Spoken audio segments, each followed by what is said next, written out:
Saudara yang dikasihi Tuhan, pertama-tama saya ucapkan salam gereja perjanjian baru, Maranatha, Tuhan Yesus segera datang, Tuhan Yesus akan datang, dan Tuhan Yesus pasti datang. Nah, saudara yang dikasihi Tuhan, ada ungkapan Yesus yang terkenal. Saya rasa setiap kita sudah pernah mendengar firman ini atau ucapan Yesus atau pengajaran Yesus atau sound doctrine Yesus atau ajaran sehat Yesus. Kata-katanya kan berbunyi begini. Berbahagialah mereka yang tidak melihat namun percaya. Ya kan? Ini ungkapan atau pengajaran yang populer sekali. Jesus said to us, "Blessed are they that have not seen and yet have believed." Perkataan ini sebenarnya pertama-tama ditujukan kepada Thomas. Mari kita lihat ayatnya di dalam Yohanes pasal ke-20 ayat yang ke-29.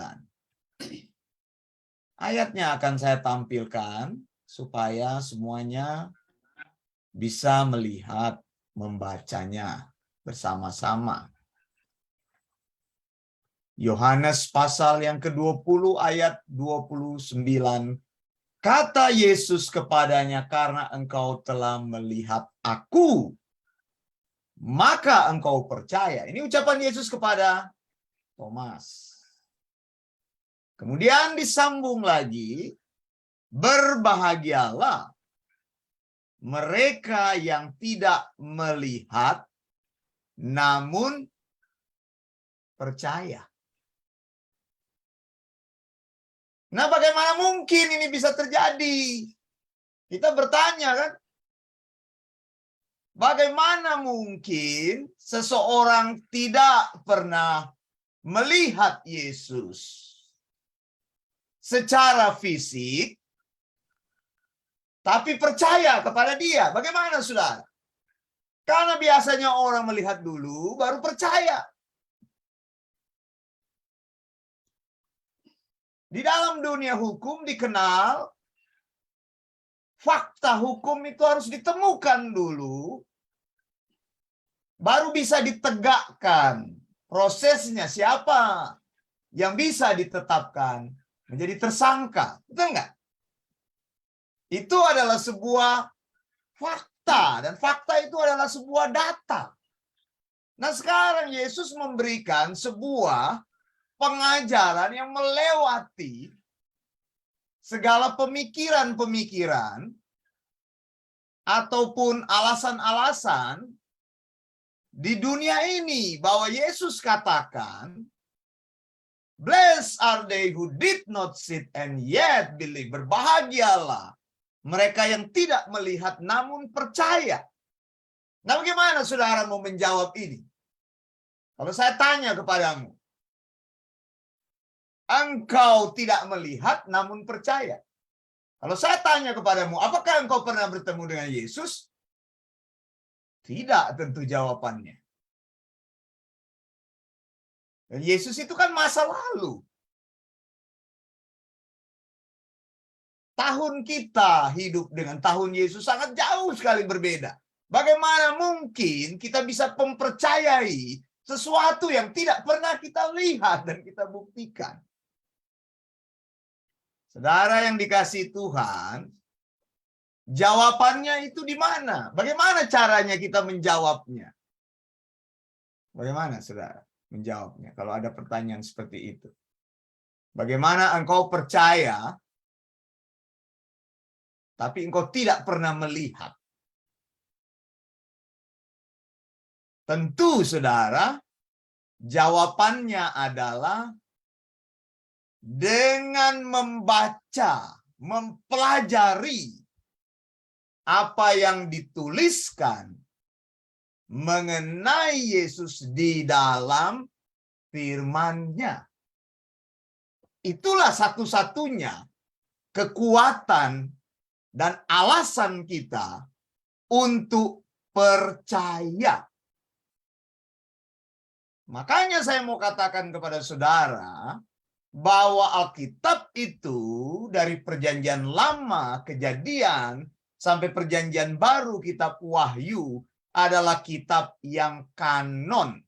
Kitab yang resmi diterima dan Tuhan hanya berfirman di dalam Alkitab. Itulah semua yang akan kita dan harus ketahui tentang Yesus. Tidak bertambah dan tidak berkurang. Amin, saudara. Ya. Jadi Alkitab itu adalah catatan yang paling valid. Karena kita semua tidak pernah melihat Yesus. Tapi Yesus mengatakan engkau harus percaya. Meskipun engkau tidak melihat. Dan orang-orang seperti itu Alkitab katakan, blessed are they. Bukan hanya berbahagia, tapi di Alkitab katakan, diberkatilah. Begitu. Sebenarnya terjemahan yang lebih baik lagi kalau saya mau terjemahkan, bukan hanya berbahagia. Orang yang berbahagia belum tentu diberkati, betul nggak? Tapi Yesus menggunakan ungkapan selalu blessed, diberkatilah. Kalau saya tanya rata-rata, apakah engkau percaya kepada firman Tuhan? Amin. Amin. Amin. Engkau tidak pernah melihat Yesus, tapi engkau percaya kepada Yesus. Kan firman Tuhan yang katakan. Berarti engkau adalah orang-orang yang diberkati. Nah, ini bukan kata-kata Wanda Dumais, tapi kata-kata dari Yesus sendiri. Saya ingin memparafrasekan ini supaya nancap di dalam kepala kita. Nah, saudara yang dikasihi Tuhan. Tahukah saudara bahwa Yesus itu melayani di bumi ini selama berapa tahun? 3,5 tahun ya. 3,5 tahun. 3,5 tahun itu kalau dihitung di dalam hari, itu adalah 1080 hari. Tetapi saudara, saya berikan saudara informasi hari ini. Alkitab hanya mencatat 50 hari pelayanan Yesus di bumi ini. 50 hari. Tadi saya katakan Yesus melayani 3,5 tahun. 1080 hari. Sementara Injil kalau digabungkan, Matius, Markus, Lukas, Yohanes, hanya mencatat 50 hari pelayanan Yesus. Di dalam matematika itu hanya 4,6%. Sekarang saya tanya, saudara masih percaya? Cuma sedikit yang ditulis. Apakah engkau masih mempercayai? Ya, engkau tidak melihat. Yang kedua, hanya kurang dari 5% tentang pelayanan Yesus yang dicatat oleh Alkitab. Sekarang saya tanya kepada saudara. Pertanyaan yang berikutnya.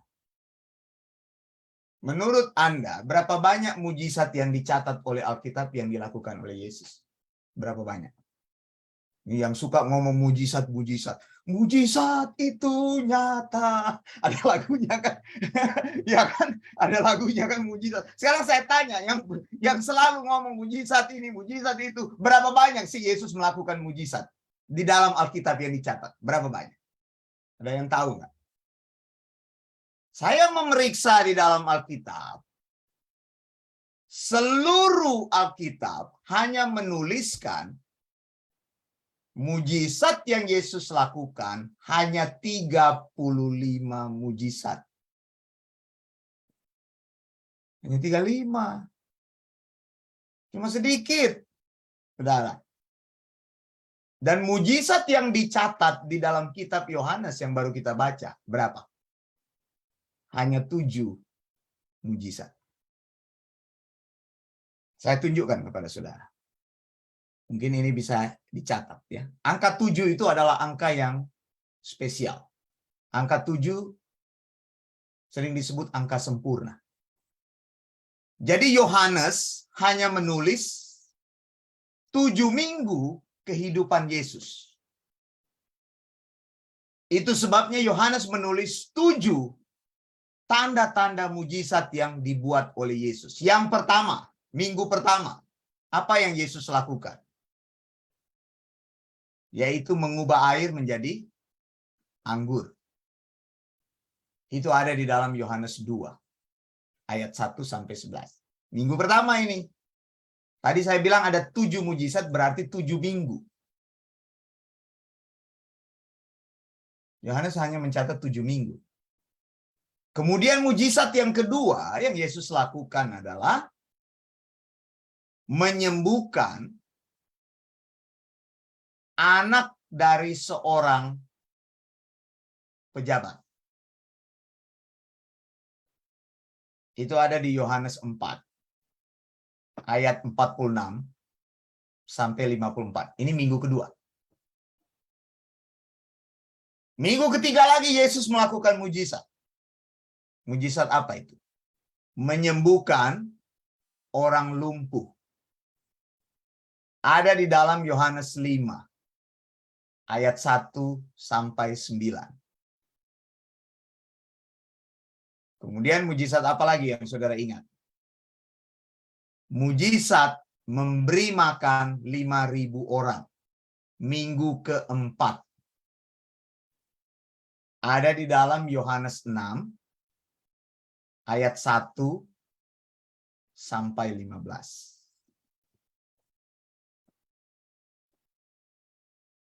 Kemudian, minggu berikutnya, Yesus berjalan di atas air.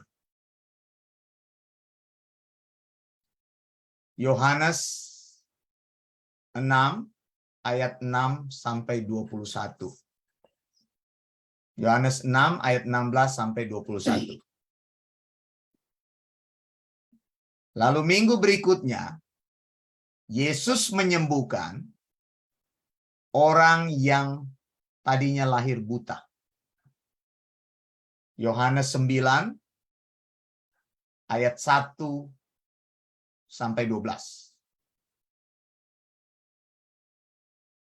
Kemudian mujizat yang terakhir, minggu ke-7, adalah membangkitkan Lazarus. Yohanes 11, ayat 1-16.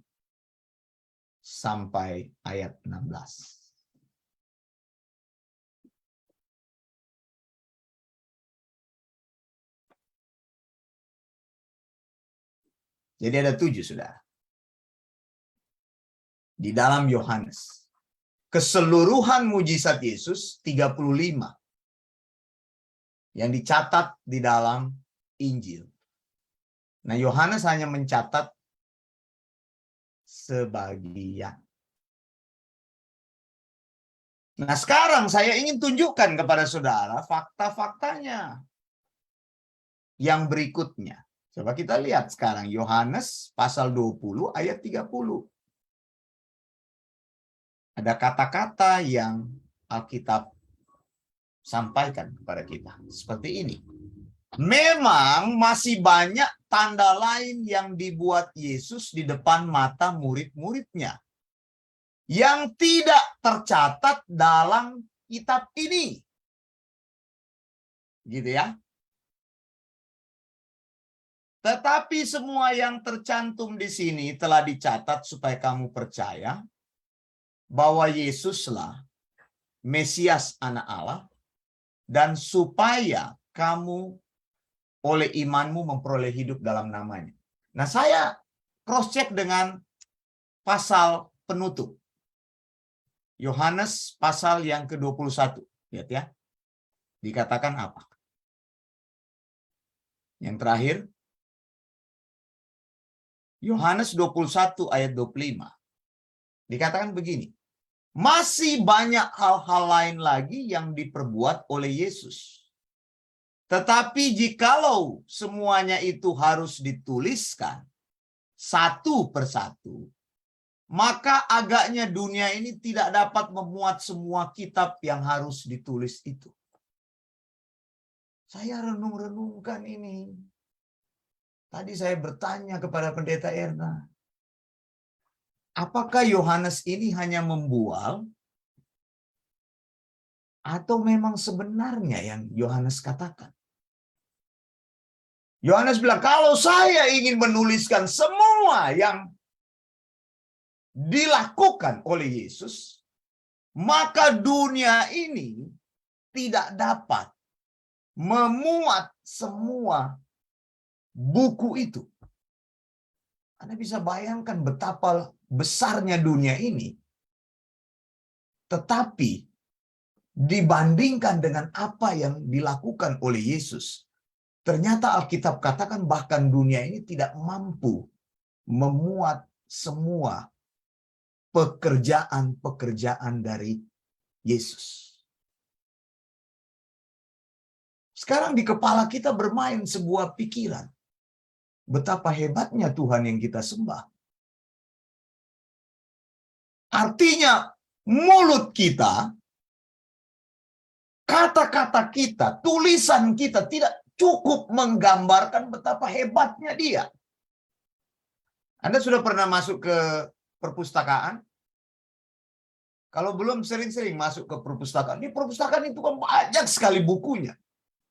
Coba Anda bayangkan di perpustakaan itu semuanya topiknya tentang Yesus. Tapi ini dikatakan dunia ini bahkan tidak sanggup menampung semua buku apabila semua catatan tentang Yesus dituliskan. Ini menolong kita mengerti bahwa engkau menyembah Allah yang sangat besar sekali. Tidak ada satu tempat yang bisa memuat kebesaran Allah kita. Amin. Sehingga kita bisa berkata, Tuhan itu luar biasa. Kan ada lagunya. Akbar, Akbar, Yesusku, Maha besarku, Akbar. Amin. Saudara, bisa katakan Yesus itu Hu Akbar, Dia luar biasa. Coba katakan kepada sebelah kiri dan kanan. Kalau enggak, katakan kepada dirimu sendiri. Yesus itu Hu Akbar. 1, 2, 3. Yesus itu Hu Akbar. Allahu Akbar. Jesus Hu Akbar. Sudah mengerti ya sekarang ya? Betapa hebat. Itu sebabnya tadi dia bilang, bahwa berbahagialah kamu yang tidak melihat tapi kamu percaya bahwa apa yang dituliskan oleh Alkitab itu adalah hal-hal yang Roh Kudus anggap penting untuk kita ketahui. Tetapi sebenarnya kalau Roh Kudus memilih untuk menuliskan semuanya tentang Yesus, maka ada begitu banyak bukti-bukti yang akan dituliskan dan dunia ini tidak akan sanggup memuatnya. Jadi engkau tidak perlu mengkhawatirkan tentang kehidupanmu karena engkau bersandar kepada Tuhan yang hebat itu. Haleluya, saudara. Ya, sudah banyak lagu-lagunya kan dituliskan, ku bersandar pada janji yang kudus, ya kan? Kita ini bersandar pada Tuhan yang besar dan luar biasa. Apa yang perlu engkau khawatirkan di dalam hidup ini? Kalau engkau bersandar kepada firman-Nya yang iya dan amin. Yesus Hu Akbar. Yesusku Maha besarku Akbar. Katakan dong di dalam hidupmu, supaya engkau bersemangat di dalam hidup ini, bahwa engkau berjalan bersama dengan Dia. Tuhan yang akan membuka segala jalan di depan engkau, karena Dia adalah Allah yang maha besar. Haleluya. Jadi tidak perlu takut dengan masalah apapun. Jadi kalau mau datang ke gereja, jangan cari-cari gereja yang menyelesaikan masalah. Sekali didoakan, selesai masalah. Sekali didoakan, selesai masalah. Bukan itu. Engkau bisa melakukannya bersama dengan Allah yang besar itu. Nah saudara, saya tadi sudah bilang kepada saudara, Alkitab hanya mencatat 50 hari pekerjaan Yesus di muka bumi ini. Kenapa? Karena Alkitab memandang kita itu hal-hal yang penting, yang perlu dituliskan. Jadi bukan berarti yang tidak dituliskan itu tidak penting. Bukan. Tetapi apa, saudara? Apa yang dituliskan oleh Alkitab dianggap oleh Roh Kudus adalah semua hal yang bisa membawa engkau mengerti ajaran sehat, sehingga imanmu bisa terus dibangun. Jadi iman kita dibangun di atas kebenaran firman Tuhan yang tidak pernah berubah. Bukan apa? Bukan iman kita dibangun di atas mujizat-mujizat, tidak. Itu maksudnya Tuhan tidak menuliskan semua mujizatnya supaya engkau tidak bergantung kepada pekerjaannya, tetapi engkau bergantung kepada siapa yang melakukan mujizat itu. Ada amin? Ternyata setelah saya pelajari di dalam Alkitab, mujizat-mujizat Tuhan diberitahukan atau ditunjukkan kepada siapa? Ternyata mujizat itu ditunjukkan kepada orang-orang yang tidak percaya. Bukan ditunjukkan kepada orang yang percaya. Orang yang percaya tidak membutuhkan mujizat. Karena engkau tidak melihat tapi percaya. Jadi kalau orang yang hari-hari ngomong, puji Tuhan, saya dapat mujizat Tuhan. Itu orang belum bertobat. Karena dia selalu membutuhkan apa yang dia bisa lihat. Betul? Engkau tidak perlu melihat, tapi engkau percaya. Katakan, saya percaya karena saya tidak melihat. 1, 2, 3. Saya percaya karena saya tidak melihat. Tapi kalau orang itu yang euforia tiap hari datang ke kebaktian mujizat, kalau engkau lihat ada tulisan KKR mendatangkan mujizat, terimalah mujizat, itu semua orang tidak percaya di situ. Karena mereka selalu membutuhkan bukti. Kalau Tuhan tolong, saya percaya engkau adalah Yesus. Kalau tidak ditolong, dia bukan Yesus. Kalau Tuhan bisa membuat Wanda Dumais jadi orang kaya, bisa membuat Wanda Dumais jadi orang yang nomor 1, orang paling kaya di dunia, saya percaya kepada Yesus. Kalau Tuhan sembuhkan penyakit saya percaya kepada Yesus. Hari-hari omong kosong bicara mujizat. Saudara, saya baru terima mujizat, saudara. Puji Tuhan. Itu orang belum percaya, belum lahir baru. Karena dia masih membutuhkan hal-hal seperti itu untuk membawa pikiran dia bermain-main. Bahwa Tuhan itu adalah Tuhan yang luar biasa. Karena itu Alkitab membatasi, mencatat tentang pekerjaan Yesus. Setiap kali Yesus melakukan pekerjaan, maka Yesus selalu mengajar. Untuk memberi pengertian bahwa akulah Mesias itu. Aku adalah Allah. Betul? Hu Akbar. Tadi.